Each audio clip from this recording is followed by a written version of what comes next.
సంవత్సరాల తరబడి ఎన్ని మందులు వాడినా మీ మోకాల నొప్పులు తగ్గట్లేదా? ప్రాణ పెయిన్ క్లినిక్ లో అత్యాధునిక చికిత్స.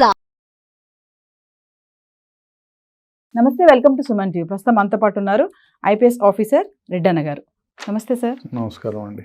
సార్, కోల్కతా అభయ కేసు నిన్న జరిగినటువంటి సుప్రీంకోర్టు హియరింగ్స్లో సీనియర్ అడ్వకేట్ ఇందిరా జైసింగ్ ఏమన్నారంటే ఒక మాట చెప్పారు. This is not a simple plain murder case అని చెప్పారు. అంటే ఇది ఆషామాషి సాదాసీదాగా జరిగినటువంటి మర్డర్ కాదు అని.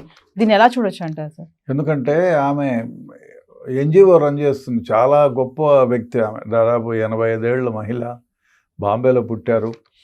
ఆమె చాలా కేసెస్ సుమోటుగా ఆమె అంటే ఎవరి ప్రమేయం లేకుండా సుప్రీంకోర్టులో ఆమె ఈ చాలామంది తరఫున వాదించింది.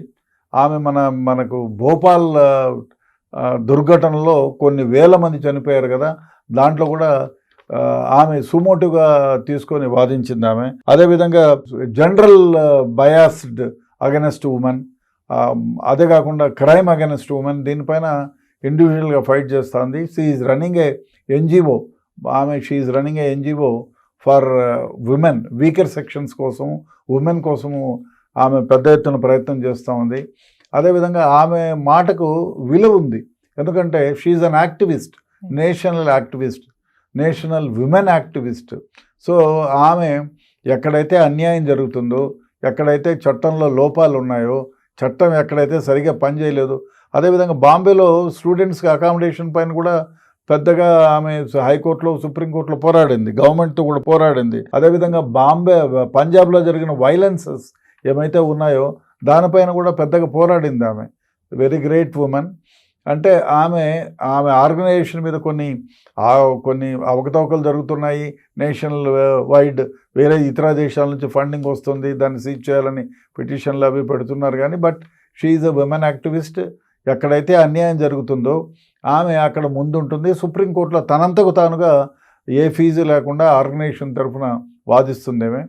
ఆమె ఏమనిందంటే ఇది ఆషామాషి మర్డర్ కాదు, ఇది బాగా ప్లాన్ చేసి ఏదో తప్పిదం గొప్పగా జరిగి ఉంటే దాన్ని కప్పిపుచ్చడానికి, ఆ నేరాలు వాళ్ళు చేసేటువంటి నేరాలు ఏమైతే ఉన్నాయో ఆ నేరాలను బయటికి రానివ్వకుండా కప్పిపుచ్చడానికి అతి ఘోరంగా ప్లాన్ చేసి బాగా క్రిమినల్ కాన్స్పిరసీతో చేసిన మర్డర్ ఇది. దీన్ని మామూలుగా ఆషామాషిగా తీసుకోవడానికి వీల్లేదు.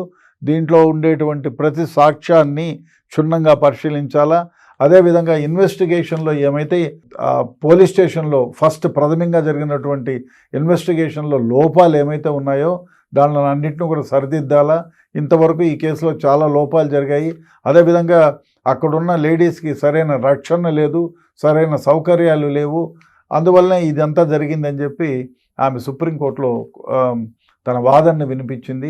ఆ వాదనను వినిపిస్తూనే చెప్పింది, ఇది your honour, you should not take it as a ordinary murder case. చాలా గొప్పగా ప్లాన్ చేసి ఏదో గొప్ప నేరాలు జరిగితే దాని నుంచి బయటపడడానికి ప్రభుత్వం తరఫున వాళ్ళు లేకపోతే పవర్ఫుల్ గ్యాంగ్స్ కలిసి చేసినటువంటి ఈ మర్డర్ని అతి జాగ్రత్తగా చూడాలి, జాగ్రత్తగా ఇన్వెస్టిగేషన్ చేసి దీని వెనకాల ఎవరైతే గొప్పవాళ్ళు ఉన్నారో, దీని వెనకాల ఎవరైతే బడాబాబులు ఉన్నారో వాళ్ళందరినీ అరెస్ట్ చేసి కోర్టు ముందు పెట్టాలి, వాళ్ళకి జైలు శిక్ష పడాలనేటువంటి ఉద్దేశంతోనే ఆమె ఆ మాట అనింది. అంటే సార్, సాదాసీదాగా జరగలేదంటే మనం ఫస్ట్ నుంచి అనుకుంటూనే ఉన్నాము ప్లాన్డ్ మర్డర్ ఇది. అంటే యాక్చువల్గా ఆ అమ్మాయిని రేప్ చేయాలనేది కాదు, యాక్చువల్ మర్డరే చేయాలనేది ప్లాన్. ఎందుకంటే మాఫియా గురించి అడిగింది, కొన్ని మెసేజెస్ వచ్చాయి, మనం చూసాము, మనం మాట్లాడుకున్నాం కొన్ని వీడియోస్లో కూడా. ఇప్పుడు ఈవిడ అనడం కూడా ఇది ఏదో సింపుల్ మర్డర్ కాదు ఇది, అంటే ఇది కన్ఫర్మ్ అంటారా? అంటే 100% సింపుల్ మర్డర్ కానే కాదు. ఎందుకంటే ఒక స్త్రీ ఇప్పుడు ఆమెను చంపడానికి గల కారణం ఏమిటి? ఆమె ఏదైనా పొలిటికల్ పార్టీ రన్ చేస్తుందా? లేదు.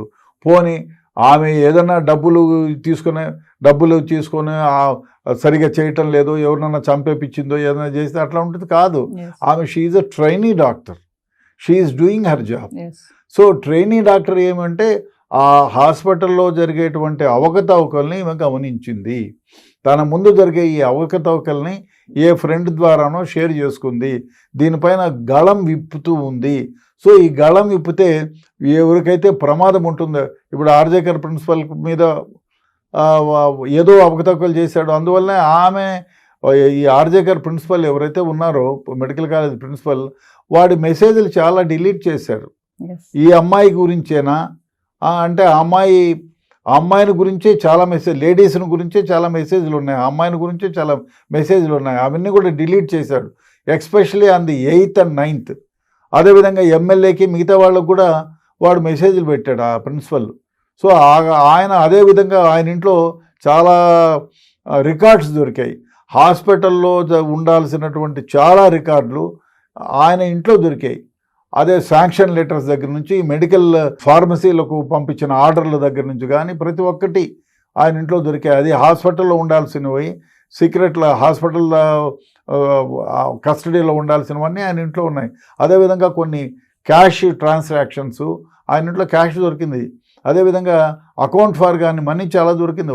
ఇవాళ ప్రిన్సిపల్ ఆయన జీతం ఉంటే 20 లక్షలు ఉండే, సంవత్సరానికి 40 లక్షలు ఉండే, 30 లక్షలు ఉండే, దాన్ని కోట్లలో ఎక్కడి నుంచి వచ్చింది ఆయనకి అనేది ఆ అవకతవకల పైన కూడా ఇన్వెస్టిగేషన్ జరుగుతూ ఉంది. కాబట్టి ఈయన మామూలు వ్యక్తి కాదు. సో ఈ కేసులో మామూలుగా చూడడానికి లేదు అనేటువంటి ఉద్దేశంతోనే వారు ఈ విధంగా సుప్రీంకోర్టులో your honour it is not a ordinary murder case, దీని వెనకాల చాలా గొప్ప వాళ్ళు ఉన్నారు కాబట్టి దీన్ని అతి క్షుణ్ణంగా పరిశీలించి ఈ ఎవరైతే ఉన్నారో లేడీకి మనం న్యాయం చేయాలనేటువంటి ఉద్దేశంతోనే మాట్లాడింది. సార్ ఇందిరా జైసింగ్ ఉమెన్ కాబట్టి ఆవిడ క్వశ్చన్ చేశారు అంటే ఏమంటారు సార్? నాట్ ఏ ప్లే, ఇది సింపుల్ మర్డర్ కాదు అంటే. ఆమె రైట్ ఫ్రమ్ ది బిగినింగ్ మొదటి నుంచి కూడా దాదాపు ఆమె 50 ఏళ్ళగా సుప్రీంకోర్టు, హైకోర్టులలో, మెడ్రాస్ హైకోర్టులో, బాంబే హైకోర్టులో, అదేవిధంగా సుప్రీంకోర్టులో ఆమె ప్రాక్టీస్ చేస్తుంది. She's running a NGO. ఆమె ప్రజల కోసం, పీడిత వర్గాల కోసం, అదేవిధంగా ఉమెన్స్ కోసం, వీకర్ సెక్షన్స్ కోసం చాలా సందర్భాలు ఎక్కడైతే వాళ్ళు సుప్రీంకోర్టుకో హైకోర్టుకో పోయి తమ వాదనని వినిపించుకోలేని సందర్భంలో ఆమె ఎన్జిఓ ద్వారా ముందుకొచ్చి తమ వాదాన్ని వినిపిస్తుంది. ఆమెకంటూ ఒక స్టేటస్ ఉంది. ఆమె చెప్తే సుప్రీంకోర్టులో జడ్జిలు కూడా ఆలకించేటువంటి పరిస్థితి ఉంది. అందులో ఆషామాషిగా కాదు, ఆమె అన్యాయం ఎక్కడైతే జరుగుతుందో దాన్ని క్వశ్చన్ చేయడానికే ఆ ఆర్గనైజేషన్ పెట్టింది ఆమె. ఆ విధంగా ఆమెకు పెద్ద పేరు ఉంది. భోపాల్ గ్యాస్ ట్రాజడీలో 1000 మంది కుప్పలు కుప్పలుగా ఎత్తపోయి జేసీబీతో వేసి బూట్ చేస్తున్న అవి చూసి హృదయ విదారకంగా ఉంటే దానిపైన ఆమె పెట్టింది. మిగతా వాళ్ళు బ్రతికే ఎవరైతే ఉన్నారో వాళ్లకు సరైనటువంటి సౌకర్యాలు కల్పించడం, ఈవెన్ టుడే ఆల్సో ఫేసింగ్.